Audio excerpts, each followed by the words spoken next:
হয়েছে। বিসমিল্লাহির রহমানির রহিম।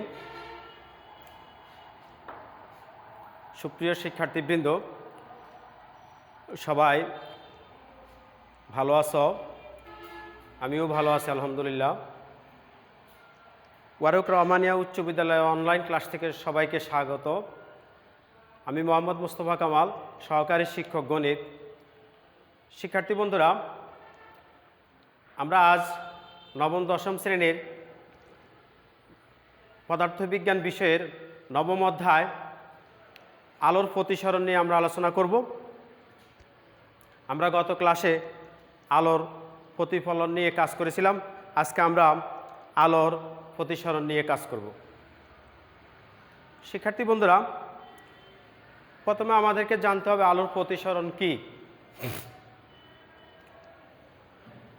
আলোর প্রতিসরণ হচ্ছে আলোক রশ্মি এক স্বচ্ছ মাধ্যম থেকে ভিন্ন স্বচ্ছ মাধ্যমে প্রবেশ করার সময় দুই মাধ্যমের বিভবতলে এর দিক পরিবর্তন করে। আর আলোক রশ্মির এই দিক পরিবর্তন করাকে আলোর প্রতিসরণ বলে। আলোক রশ্মি এক স্বচ্ছ মাধ্যম থেকে ভিন্ন স্বচ্ছ মাধ্যমে যাওয়ার সময় দুই মাধ্যমের বিভবতলে এর দিক পরিবর্তিত হয়, আর এই দিক পরিবর্তন করাকে কি বলে? আলোর প্রতিসরণ বলে। আলোর প্রতিসরণের কিছু উদাহরণ আছে। যেমন আমরা যদি পুকুরের পাকা ঘাটলায় গোসল করতে যাই, তাহলে ঘাটলার সিঁড়িগুলো পানির নিচে থাকে। আমরা উপরের থেকে যদি লক্ষ্য করি তাহলে দেখতে পাই যে যেই সিঁড়িগুলি পানির নিচে আছে ওই সিঁড়িটা মনে হয় যেন পানির অল্প একটু নিচেই আছে, কিন্তু আমরা এটা মনে করে সিঁড়ির মধ্যে আমরা যখন পাও দিই তখন দেখা যায় যে সিঁড়ির গভীরতাটা বা পানির গভীরতাটা অনেক বেশি। এতে অনেক সময় আমরা দুর্ঘটনায় পড়ি। এইটা আলোর প্রতিসরণের কারণেই হয়ে থাকে। তো শিক্ষার্থী বন্ধুরা, এই যে আলোর প্রতিসরণ, আলো এক মাধ্যম থেকে অন্য মাধ্যমে যাওয়ার সময় যে দিক পরিবর্তন করে, কীভাবে দিক পরিবর্তন করে আমরা দুই একটি উদাহরণের মাধ্যমে আমরা দেখব। প্রথমে দেখো, এটা একটা ভিভের তল। ভিভের তলটা হলো পিকিউ। এই পিকিউ ভিভের তলের উপর একটা লম্ব এন ডট, আর এটার উপরে একটা বিন্দু হলো পি। এখন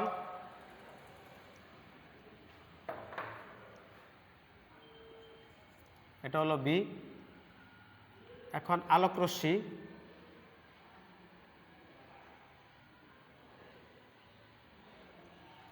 এটা হলো মাধ্যম, এটা হলো বায়ু মাধ্যম বা হালকা মাধ্যম, বায়ু বা হালকা মাধ্যম। আর এটা হলো কাঁচ বা ঘন মাধ্যম। বায়ু বা হালকা মাধ্যম, কাঁচ বা ঘন মাধ্যম। আর এটা হলো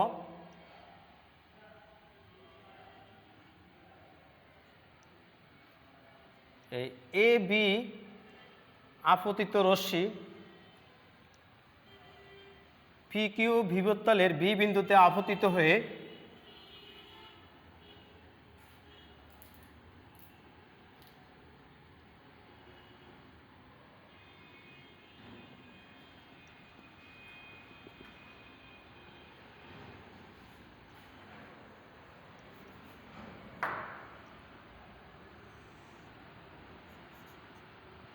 বিভবতলে আপতিত হয়ে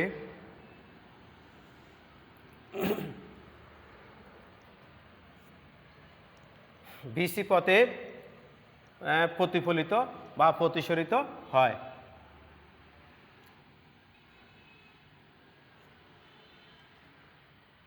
এটা হলো সি ডট আর এটা হলো সি বিন্দু। অর্থাৎ এবি আলোক রশ্মি বিভেদতল PQ এর বি বিন্দুতে আপতিত হয়ে বিসি পথে কি হয়, প্রতিসরিত হয়।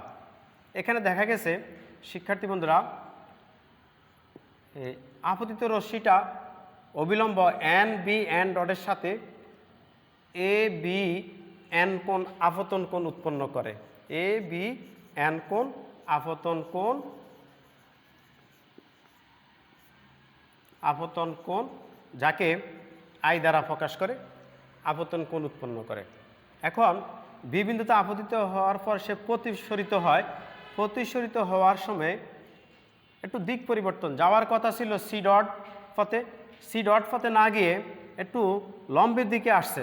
অর্থাৎ বায়ু মাধ্যম থেকে যখন ঘনমাধ্যম বা কাচ মাধ্যমে যখন প্রবেশ করে তখন সে লম্বের দিকে আসে, অর্থাৎ কোণের পরিমাণ পরিবর্তন হয়ে যায়। আপতন কোণটা এক্ষেত্রে বড় হয়। আর প্রতিসরণ কোণ আরটা হলো, প্রতিসরণ কোণ আর হলো এন ডট বি সি কোণ সমান আর কোণ। অর্থাৎ এখানে আপতন কোণ আই ইজ গ্রেটার দেন প্রতিসরণ কোণ আর।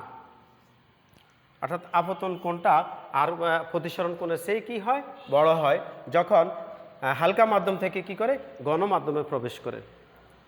আমরা এবার দেখব আবার ঘন মাধ্যম থেকে যখন হালকা মাধ্যমে প্রবেশ করে তখন কি হয়। এটা হলো PQ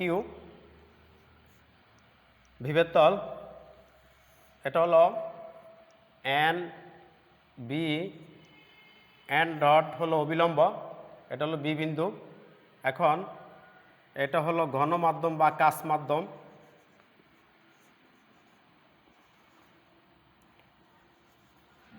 ঘন মাধ্যম যা কাচ মাধ্যম, আর এটা হলো হালকা মাধ্যম বা বায়ু মাধ্যম।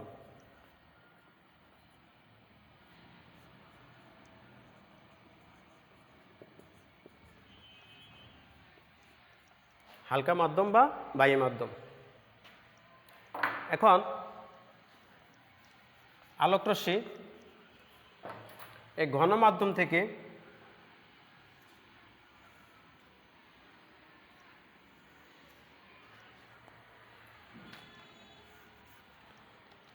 আলোক রশ্মি যখন ঘনমাধ্যম থেকে হালকা মাধ্যমে কি করে প্রবেশ করে তখন সে আপতিত বি বিন্দুতে, অর্থাৎ A B Rashmi PQ বিভেদতলের B বিন্দুতে আপতিত হয়ে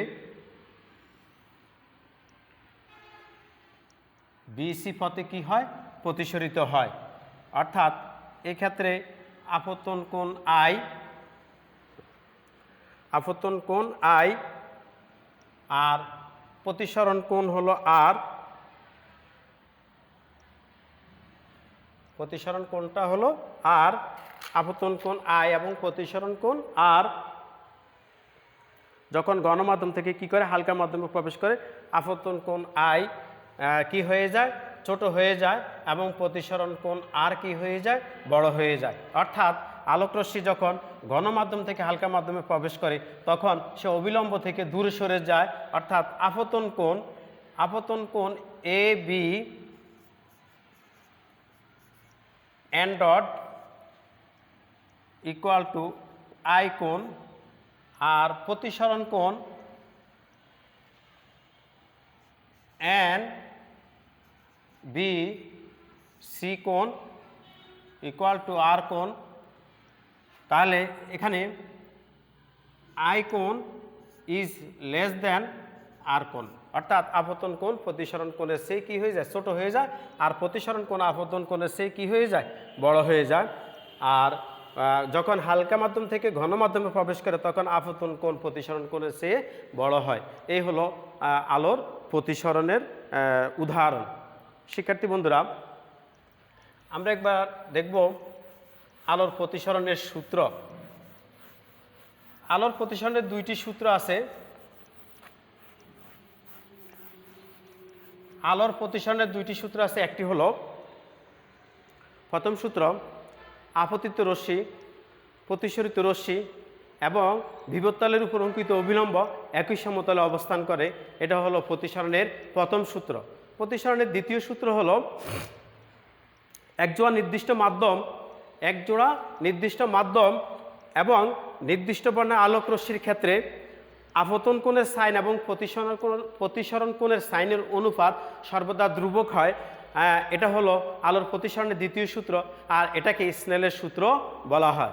অর্থাৎ দ্বিতীয় সূত্রটা হলো একজোড়া নির্দিষ্ট মাধ্যম এবং নির্দিষ্ট বর্ণের আলোক রশ্মির ক্ষেত্রে আপতন কোণের সাইন এবং প্রতিসরণ কোণের সাইনের অনুপাত সর্বদা ধ্রুবক হয়।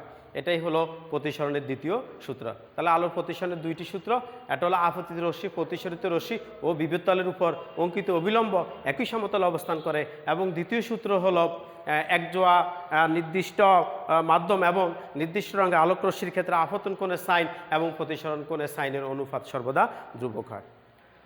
এ হলো আলোর প্রতিসরণের দুইটি সূত্র।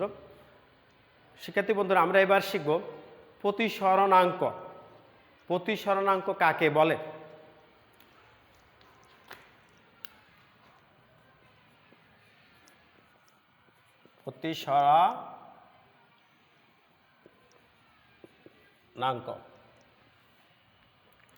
প্রতিসরণাঙ্ক হলো একজোড়া নির্দিষ্ট মাধ্যম এবং কোনো একটি নির্দিষ্ট বর্ণের আলোক রশ্মি এক মাধ্যম থেকে অপর মাধ্যমে প্রতিসৃত হলে যদি আপতন কোণ আই এবং প্রতিসরণ কোণ আর হয়, তাহলে সাইন আই বাই সাইন আর যে ধ্রুব সংখ্যা হয় সেটাই হলো প্রতিসরণাঙ্ক। আমি আবার সংখ্যাটা বলছি। প্রতিসরণাঙ্ক একজোড়া নির্দিষ্ট মাধ্যম এবং কোনো একটি নির্দিষ্ট বর্ণের আলোক রশ্মি এক মাধ্যম থেকে অপর মাধ্যমে প্রতিসৃত হলে যদি আপতন কোণ আই এবং প্রতিসরণ কোণ আর হয়, তাহলে sine I by sine R equal to যে ধ্রুব সংখ্যা হয়, sine I by sine R equal to যে ধ্রুব সংখ্যা হয় তাকেই প্রতিসরণাঙ্ক বলে। প্রতিসরণাঙ্ককে ইটা দ্বারা প্রকাশ করা হয়, গ্রিক শব্দ ইটাই হলো প্রতিসরণাঙ্ক।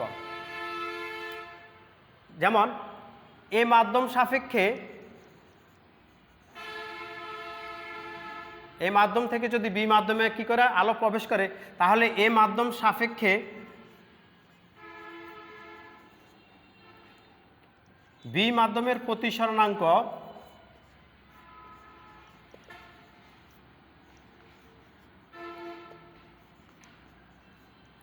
এই মাধ্যম সাপেক্ষে বি মাধ্যমের প্রতিসরণাঙ্ক হবে A eta suffix B equal to sine I by sine R. এই মাধ্যম সাপেক্ষে এই মাধ্যম থেকে যদি বি মাধ্যমে কি করে আলোক রশ্মি প্রবেশ করে, তাহলে এই মাধ্যম সাপেক্ষে বি মাধ্যমের প্রতিসরণাঙ্ক হবে A eta suffix B equal to sine I by sine R. শিক্ষার্থী বন্ধুরা, আমরা এবার শিখব খুব মজার একটি ঘটনা, ক্রান্তিকোণ এবং পূর্ণ অভ্যন্তরীণ প্রতিফলন। আমরা প্রথমে শিখব ক্রান্তিকোণ বা সংকট কোণ বলতে কি বুঝো। আমরা এটার জন্য আমাদের তিনটা চিত্র লাগবে। আমরা আগে চিত্র তিনটা অঙ্কন করি। প্রথম হলো ক্রান্তিকোণ বা সংকট কোণ।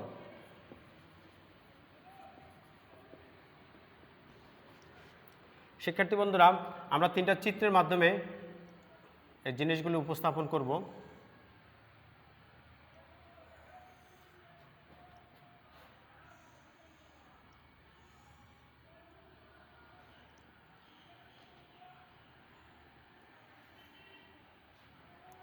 প্রথম চিত্র হলো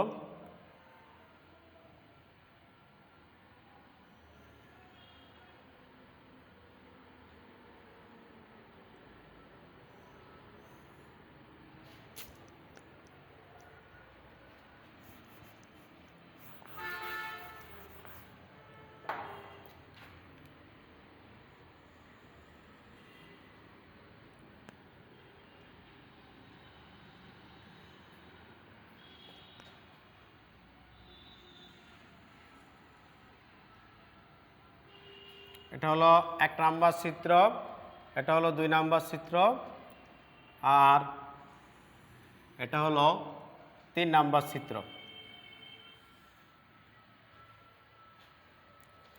এটা হলো এ বি, এটা এ বি, এ বি, এই বিটা হলো আমাদের বিভেদ তল। তারপরে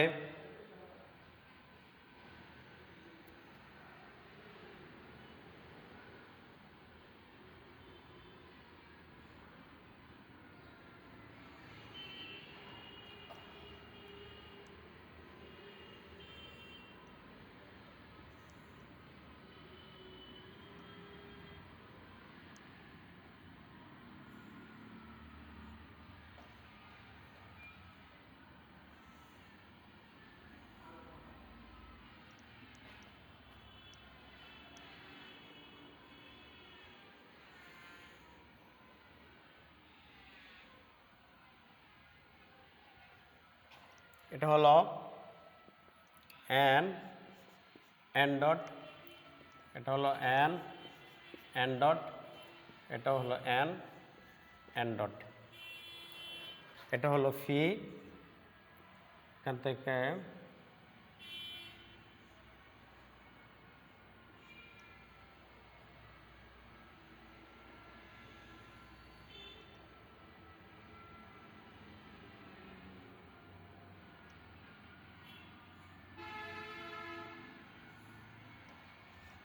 এটা হলো ফি 1,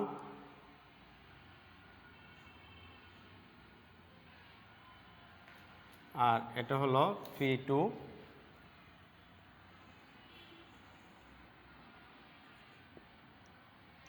এটা R1, আর এটা হলো R2। এই কোণটা আর কোণ ইকুয়াল টু হলো 90 ডিগ্রি।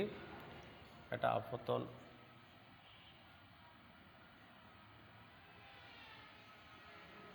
শিক্ষার্থী বন্ধুরা, প্রথমে এটা হলো বায়ু মাধ্যম, হালকা মাধ্যম, আর এটা হলো কাচ, এটা হলো বায়ু, আর এটা হলো কাচ, এটা হলো বায়ু, আর এটা হলো কাচ।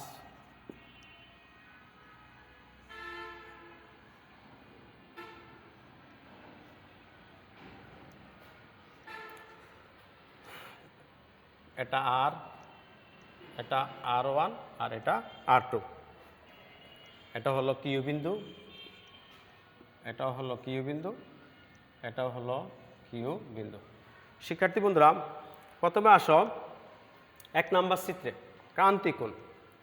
আলোকরশ্মি ধরি এ বিটা হলো বিভেদ তল, বিভেদ তলের এটা বায়ু এবং কাচ মাধ্যমের বিভেদ তল। বায়ু মাধ্যমটা হলো হালকা মাধ্যম, আর কাচ মাধ্যমটা হলো ঘন মাধ্যম।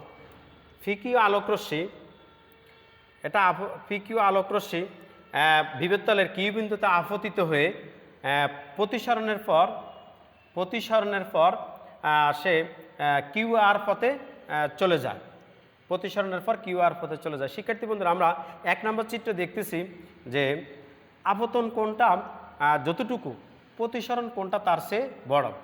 কারণ আমরা জানি আলোর প্রতিসরণের ক্ষেত্রে আলোকরশ্মি যখন গণমাধ্যম থেকে হালকা মাধ্যমে যাবে, গণমাধ্যম থেকে যখন হালকা মাধ্যমে যাবে বা হালকা মাধ্যমে প্রতিসরিত হবে, বিভেদ তলের মধ্যে গিয়ে আলোর রশ্মির দিক পরিবর্তন করে, অর্থাৎ সে কিউ আর পথে চলে যায়, প্রতিসরিত হয়। এখানে আপতন কোণ আই আর প্রতিসরণ কোণ আর এর মধ্যে দেখা যাচ্ছে যে আলোকরশ্মিটা অবিলম্ব থেকে দূরে সরে যাচ্ছে, আলোকরশ্মিটা অবিলম্ব থেকে দূরে সরে যাচ্ছে। তাহলে ফি কিউ এন ডট, ফি কিউ এন ডট, এই কোণটা হলো আপতন কোণ, যাকে আই দ্বারা প্রকাশ করি। এটা is less than N Q R কোণ, এন কিউ আর কোণ, অর্থাৎ ফি কিউ এন ডট এই আপতন কোণ আইটা প্রতিসরণ কোণ এন কিউ আর এর চেয়ে ছোট। তার মানে প্রতিসরণ কোণ এন কিউ আর কোণ বড়। কেন বড়? অর্থাৎ আই কোণ ইজ লেস দ্যান আর কোণ, আই কোণ ইজ লেস দেন আর কোণ, অর্থাৎ আপতন কোণ ছোট প্রতিসরণ কোণের সে, প্রতিসরণ কোণ বড় আপতন কোণের সে। অর্থাৎ এই আলোক রশ্মিটা ফি বিন্দু থেকে কিউ বিন্দুতে আপতিত হওয়ার পর যখন সে মাধ্যম পরিবর্তন করে, যখন হালকা মাধ্যমে যায়, তখন সে প্রতিসরণ কোণটা কী হয়ে যায়, বড় হয়ে যায়। যদি প্রথম ক্ষেত্রে এই কোণটার পরিমাণ যদি কত ডিগ্রি হয়, 40 ডিগ্রি হয়, তাহলে আমাদের প্রতিসরণ কোণটা কত ডিগ্রি হতে পারে, আনুমানিক অবশ্যই 60 ডিগ্রি হতে, 60 বা 70 ডিগ্রি হতে পারে। অর্থাৎ আপতন কোণ আই 40 ডিগ্রি যদি হয়, তাহলে প্রতিসরণ কোণ আর হলো 70 ডিগ্রি।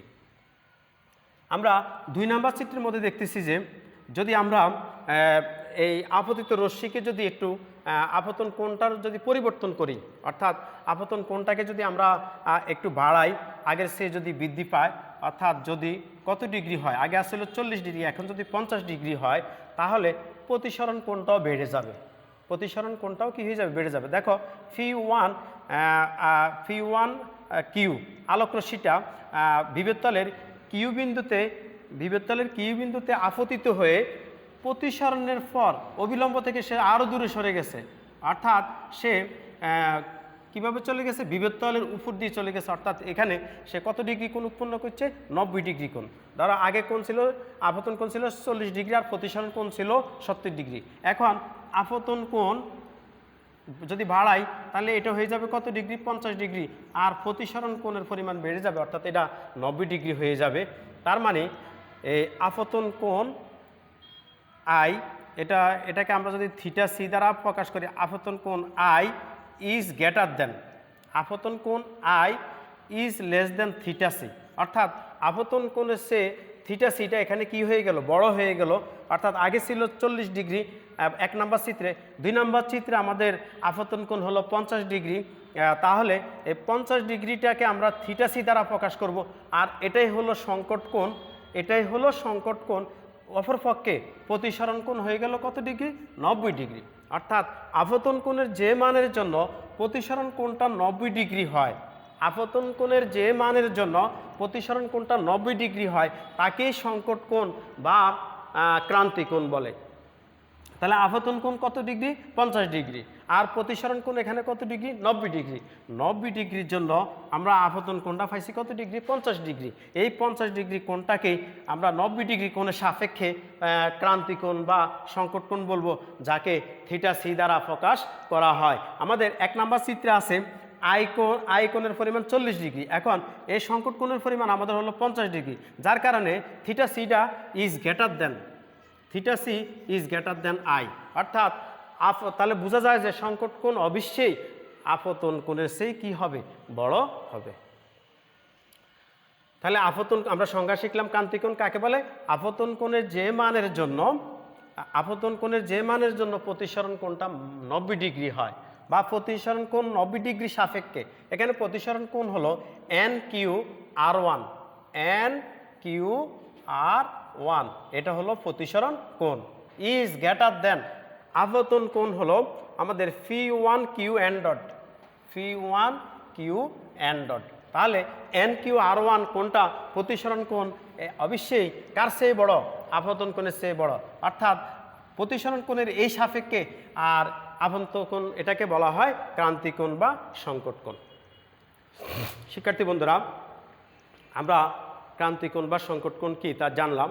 এবার দেখো 3 নম্বর চিত্রে, চিত্র নাম্বার 3 নম্বর চিত্রে কি হলো, আমরা আপতন কোণকে আরও বৃদ্ধি করলাম, আপতন কোণকে আরও বৃদ্ধি করলাম। আমাদের আগে আপতন কোণ ছিল 2 নম্বর চিত্রে ছিল 50 ডিগ্রি, 1 নম্বর চিত্রে আসছিল 40 ডিগ্রি, 2 নম্বর চিত্র হলো 50 ডিগ্রি। এখন 3 নম্বর চিত্রে যদি আমরা আপতন কোণকে কত ডিগ্রি বাড়াই, আরও 10 ডিগ্রি বাড়াই, 60 ডিগ্রি বাড়াই, তাহলে প্রতিসরণ কোণ অবস্থা কি হবে, এখন সে প্রতিসরণ কোণটা হবে, আমরা গণমাধ্যমে আপতন কোণটিকে ক্রান্তি কোণে সে যদি আরও একটু কী করে বাড়াই, অর্থাৎ আই কোণ ইজ গ্রেটার দেন যদি কি হয়, থিটা সি হয়। অর্থাৎ আগে থিটা সির পরিমাণ আসছিল 50 ডিগ্রি, এখন আমরা করলাম কত ডিগ্রি, 60 ডিগ্রি। তাহলে আই কোণ অবশ্যই আপতন কোণ অবশ্যই কার চেয়ে বড় হয়ে গেল, ক্রান্তি কোণের সেই কী হয়ে গেল, বড় হয়ে গেল। যদি বাড়াই তাহলে আলোকরশ্মি সবটুকুই দুই মাধ্যমের বিভেদ তলে সম্পূর্ণ প্রতিফলিত হয়ে গণমাধ্যমে কি করে ফিরে আসে এবং এই অবস্থায় আর কোনো প্রতিশ্রিত রশ্মি পাওয়া যায় না। এই অবস্থায় আর কোনো প্রতিশ্রিত রশ্মি পাওয়া যাবে না। এই অবস্থায় মাধ্যম দুইটির বিভেদতলে দর্পণের মতো আচরণ করে। এই ঘটনাকে পূর্ণ অভ্যন্তরীণ প্রতিফলন বলা হয়। অর্থাৎ আমরা আপতন কোণের পরিমাণ যদি সংকট কোণের চেয়ে আরও কী করি, বৃদ্ধি করি, 50 ডিগ্রি থেকে যদি 60 ডিগ্রিতে উন্নীত করি, তাহলে আমাদের প্রতিসরণ কোণের পরিমাণ, এখানে শিক্ষার্থী বন্ধুরা আমাদের এই কোণটার পরিমাণ হলো 90 ডিগ্রি। তো এখন দেখা যায় সে বিভেদতল থেকেও কী করে গেছেন, নিচের দিকে নেমে গেছে। অর্থাৎ যেই মাধ্যম থেকে আলোকরশ্মি গেছে সেই মাধ্যমে আবার ফিরে আসছে। অর্থাৎ এটার পরিমাণ তাহলে কত ডিগ্রি হয়ে যাবে, 110 ডিগ্রি। অর্থাৎ 90 ডিগ্রিকে ওভার করে সে কোথায় চলে গেছে, নিচে চলে গেছে। অর্থাৎ আলোকরশ্মি যেই মাধ্যমে অর্থাৎ ঘন মাধ্যম থেকে যখন হালকা মাধ্যমে যায় তখন বিভেদতলকে অতিক্রম করে সে আবার যে ওই মাধ্যমে ফিরে আসে, অর্থাৎ ঘন মাধ্যমে ফিরে আসে। আর এই ফিরে আসার ঘটনাকেই বলা হয় পূর্ণ অভ্যন্তরীণ প্রতিফলন। অর্থাৎ এখানে আপতন কোণ 60 ডিগ্রি আর প্রতিফলন বা প্রতিসরণ কোণ হলো কত ডিগ্রি, 180 ডিগ্রি, 110 ডিগ্রি শিক্ষার্থী বন্ধুরা। আর এটাকে বলা হয়, এই ঘটনাকে বলা হয় পূর্ণ অভ্যন্তরীণ প্রতিফলন। তাহলে আমরা এখানে দুইটা জিনিস শিখলাম, একটা হলো সংকট কোণ বা ক্রান্তি কোণ কাকে বলে, আরটা হলো পূর্ণ অভ্যন্তরীণ প্রতিফলন কি বলতে কি বুঝো। শিক্ষার্থী বন্ধুরা এই পূর্ণ অভ্যন্তরীণ প্রতিফলন হওয়ার কিছু শর্ত আছে। মূলত কয়টা শর্ত, দুইটা শর্তের উপর ভিত্তি করে পূর্ণ অভ্যন্তরীণ প্রতিফলন হয়। শর্ত দুইটা হলো আলোকরশ্মিকে অবশ্যই, 1 নম্বর শর্ত, আলোকরশ্মিকে অবশ্যই গণমাধ্যম থেকে হালকা মাধ্যমে প্রবেশ করাতে হবে। আলোকরশ্মিকে অবশ্যই ঘন মাধ্যম থেকে হালকা মাধ্যমে প্রবেশ করাতে হবে। এটা হলো প্রথম শর্ত। আলোকরশ্মিকে অবশ্যই গণমাধ্যম থেকে কি করতে হবে, হালকা মাধ্যমে অভিমুখে যেতে হবে এবং এই দুই মাধ্যমের বিভেদতলে আপতিত হইতে হবে। এবং এই দুই মাধ্যমের অর্থাৎ গণমাধ্যম এবং হালকা মাধ্যমের বিভেদতলে কি হইতে হবে, আপতিত হইতে হবে। 2 নম্বর শর্ত হলো গণমাধ্যমে আপতন কোণ ক্রান্তি কোণের চেয়ে বড় হইতে হবে। গণমাধ্যমে আপতন কোণ ক্রান্তি কোণের চেয়ে বড় হইতে হবে। গণমাধ্যমে আপতন কোণ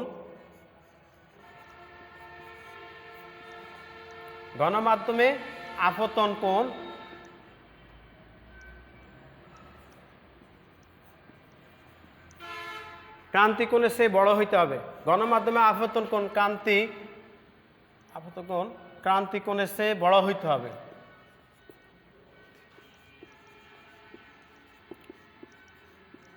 সে বড় হতে হবে।